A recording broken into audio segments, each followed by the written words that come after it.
2023年，著名电锯总统米莱登上总统宝座，一时间 IMF 世界银行纷纷下调阿国经济预期。2024年3月，阿根廷通胀率一路高歌猛进，逼近300%，超越委内瑞拉8榜拉美。今年2月，米莱发推宣传自由币，该币承诺筹集资金扶持中小企业发展，引发购买热潮。不到1小时市值冲到45亿美元，然后突然急转直下，大跌95%，投资人血本无归。反对派趁机准备弹劾，但是请注意标题，这一期不是米莱的奇人异事。2024年上任1周年，米莱宣布创造阿根廷奇迹。10月单月通胀率降至 2.7%， 达到3年来最低，赤字和贫困率均有降低。今年5月，自由前进党以压倒性优势拿下首都议会选举。随后 IMF 世界银行宣布为其融资420亿美元。世界银行称，这是对阿政府投下的重要信任票。去年11月，他还受邀成为川老师接见的首位外宾，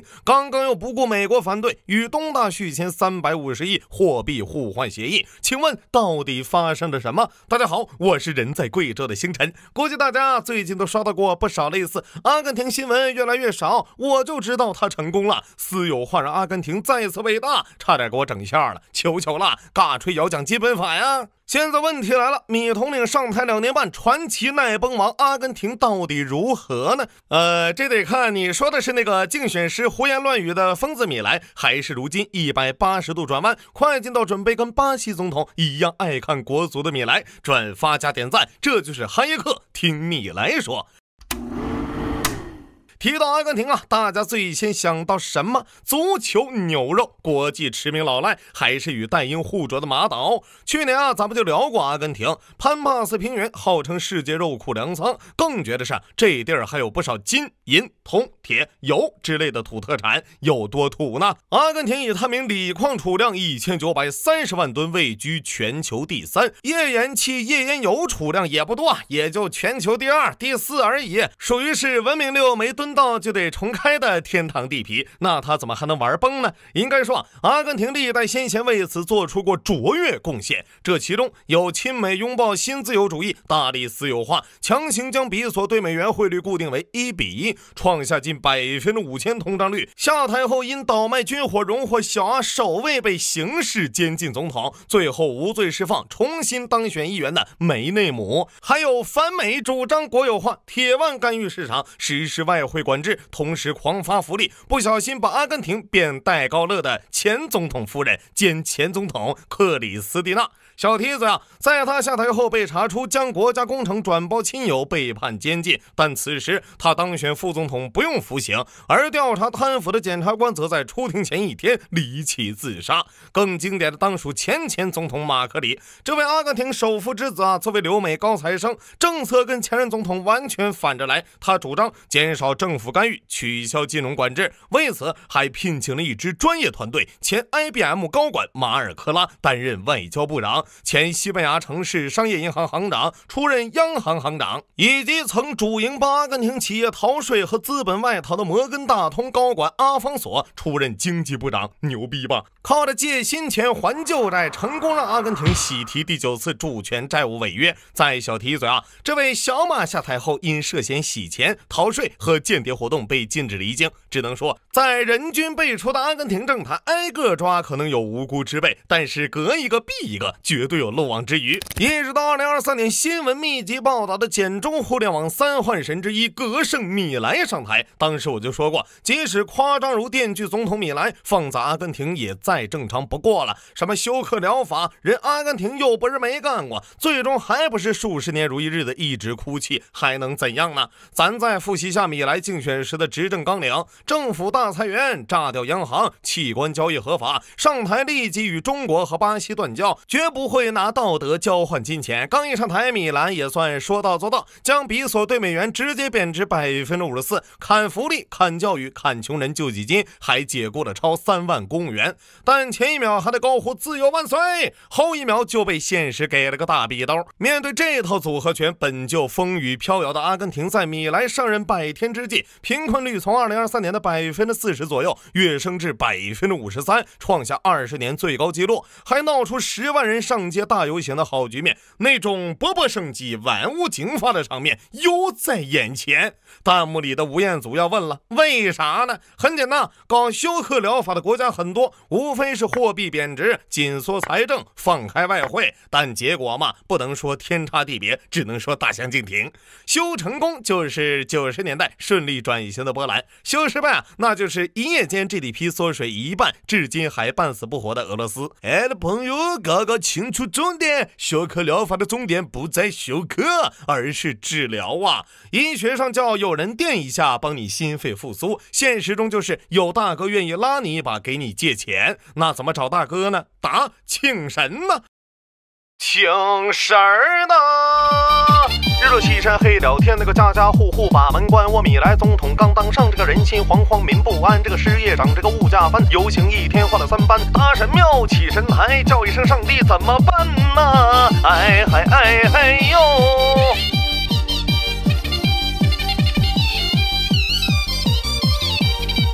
先请耶稣降尘世，那个圣祖何塞下凡间，贝隆夫人身边坐，那个加尔迪里在跟前。我的命途传，我的仕途坚，放声问问各位先贤，这大千世界上哪儿借美元嘛？哎哎哎哎哟！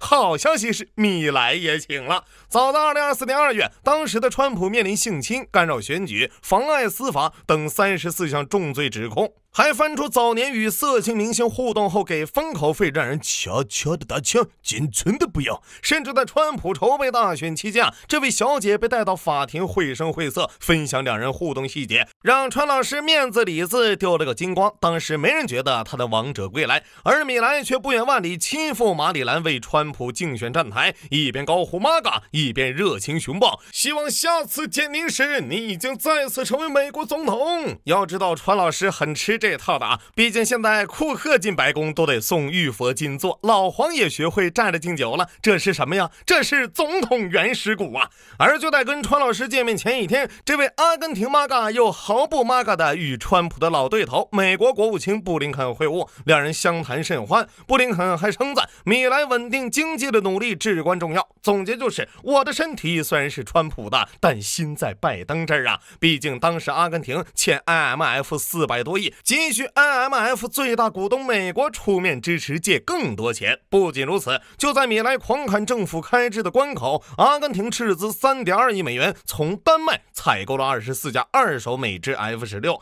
紧接着又申请成为北约伙伴，投名状直接拉满。要知道小阿一年军费才20多亿，这批二手 F-16服役了近30年不说，更离谱的是总不能拿这玩意儿去痛击戴英收复马岛吧？那买它图啥呢？不就是图美国爸爸看见阿根廷复出吗？嘿，您猜怎么着？购买当天，美国宣布将向阿根廷提供4000万美元融资，支付购买美制武器费用。好家伙，将融资还4000万，真当我要饭的了？有道是虚心使人进步，马屁让人更快的进步。可能觉得诚心还不够，这位几十年的天主教徒还在访美前高调宣布皈依犹太教，上任后出访首站更是选在了以色列。最牛的是，到了哭墙后往那一趴，声泪俱下，那是真哭啊！我的孩他娘啊！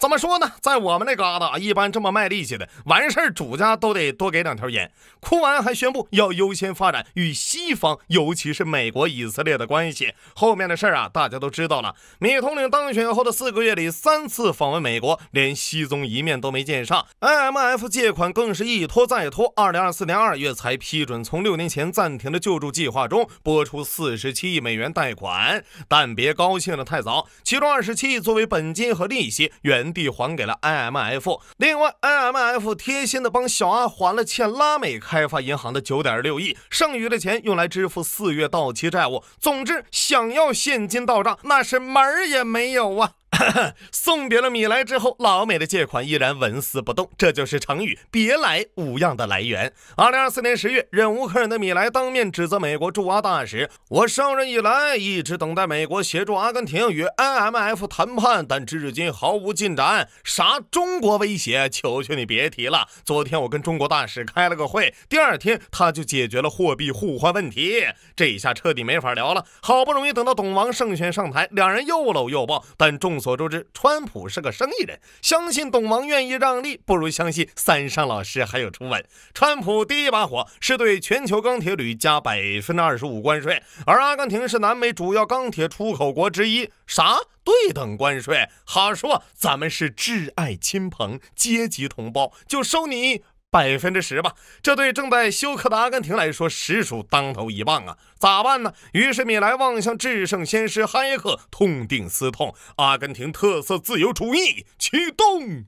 虽然竞选期间米莱对中国百般瞧不上，但2024年11月，在接受经济学人采访被问及与中国的关系时，米统领居然180度转弯，说了这样一番话 ：China, la verdad es que es un socio comercial muy interesante porque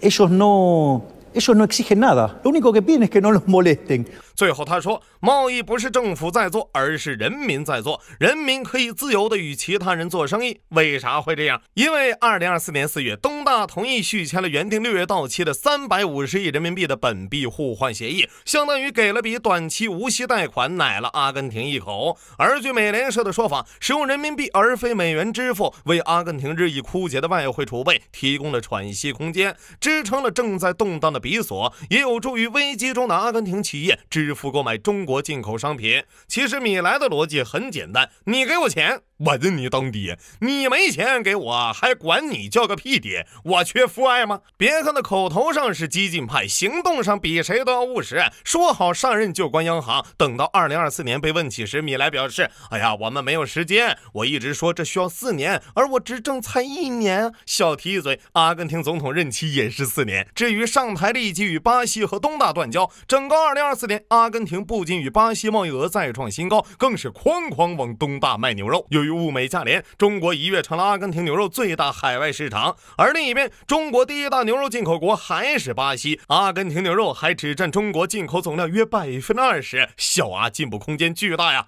于是去年8月，阿根廷还取消了大部分牛肉产品的出口关税。今年5月，又与东大达成了牛内脏采购协议，请各位把感谢米盛开牛打在弹幕上。这波阿根廷大大的赚外汇美滋滋，东大则可以享受30块美金的潘帕斯优质牛腩也美滋滋。当发现与中国的贸易真的只是贸易，不需要任何附加条件时，米莱大为震惊，惊呼原来哈圣真传在东方啊！1月的瑞士达沃斯论坛上，米莱不仅盛赞中国是伟大的贸易伙伴，当被问到此前对东大有过负面评论为啥改变时，他还抛出一句至理名言，有时候人必须学习，如果我不学习，我就会伤害阿根廷人。这话怎么说来着呢？我也可以谈，我也可以看中超啊！哎呀，这还是那个叫嚣东大是刺客的米莱吗？这前倨而后恭，思之令人发笑。对了，阿根廷还宣布要加大力度开发锂矿，提振经济。那么，大声告诉我，全球锂矿需求最大的国家是哪个？此处我有一联，上联老美马屁拍得响，贷款1毛不给涨；下联东大嘴上要断交，融资市场全都包。你以为这就完了？4月，美国拉美问题特使卡罗内呼吁阿根廷终止与东大的货币互换合作，称这是对阿根廷的勒索机制。话音刚落，10号，阿根廷就与东大再次续约。仅仅1天后 ，IMF、世界银行、美洲开发银行宣布为阿根廷提供420亿美元融资援助。看看，这就叫统战价值啊！不仅如此啊，今年趁着川普全球加关税，眼看着东大冰冷的政治需求转化为账户上温暖的数字，阿根廷宣布放宽了对华签证要求，还取消了关税和进口限制。2月，阿根廷进口额增长40%，达到近60亿美元，其中中国进口额增长超1倍，转口贸易启动。还有，趁着中美互加关税，7月，阿根廷首批3万吨豆粕启程运往中国，成交价每吨345美元，比从巴西和美国进口豆粕的单价都要低。不得不说，作为一名坚定的资本主义战士，米莱真信哈耶克呀！对美国歌功颂德是必要的，这样自己才能干下去；对东大开放贸易也是必要的，这样人民才能活下去。我有一计，请米统领静听。养点羊吧，建议再种孜然，农牧业综合发展啊！另外，赶紧让季胖把死命阿根廷去用回，比死我吧！靠着手握圣经唱红歌。2025年1月，阿根廷偿还了3年来最大一笔债务，43.4亿美元主权债券。把华尔街都看懵了，我操，他居然还钱了！阿根廷单月通胀率也从23年12月的25.5%降到23年12月的2.7%，全年通胀率从211.4%大幅降到117.8%，虽然还是很高，但至少已经降了。另外，得益于比索贬值以及疯狂卖牛肉、卖矿产、卖能源，据阿根廷央行估计，2025年底，该国 GDP 将从24年的萎缩2.8%转变为5.0%正增长，年通胀有望降至35.6%。最后米兰还宣布，2025年要实施自由货币计划，放开外汇兑换，甚至准备让比特币合法。那么，阿根廷的前途将是一片光明了吗？1992年，克林顿与老布什竞选美国总统时，美恋综有句著名的竞选标语，我用标准普通话翻译一下：白干路，问题是跟仔。阿根廷的症结也是经济，米莱取得阶段性成绩的原因有3：首先是阿根廷本身足够烂，怎么走都是向上；二是阿根廷资源丰富，底子足够好；最后还有世界央行、IMF、中美等大哥或贸易或贷款的书写。但是国际货币基金组织不是慈善机构，在最新420亿美元的融资协议达成前，阿根廷宣布了放松汇率管控、放宽外汇限制等重大调整，还给予 IMF 要求的优先偿债权，这相当于小阿被 IMF 按着给别人打白条，但 IMF 的利息1分都不能少。其次，虽然米兰一直在节流，但经过数十年的竭泽而渔，阿根廷的开源能力太弱了。目前阿根廷债务总额增加到3000亿美元，多年积攒下来的债务超出政府偿还能力的问题，非但没有解决，还在继续恶化。自1956年阿根廷成为 IMF 成员国后，他已经接受过23次救助，什么全面美元化、休克疗法，人早就已经试了个遍。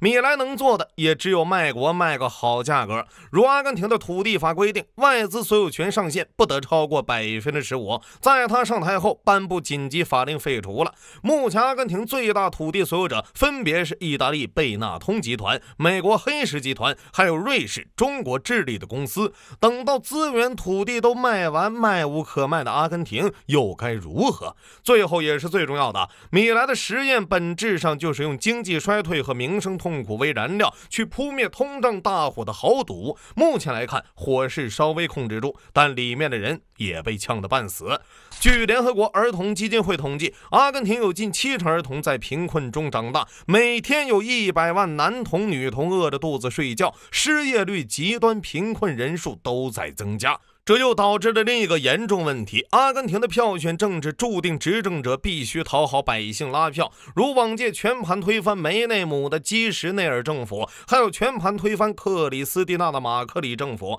即便米莱的做法真的能救阿根廷，但他砍福利的做法伤害了大多数人的利益。1年后注定会出现一个竞争者，如同米莱当初上位那样，当着民众再次表演抡大锤砸烂旧制度。只不过呀，这次挨砸的将会是米莱。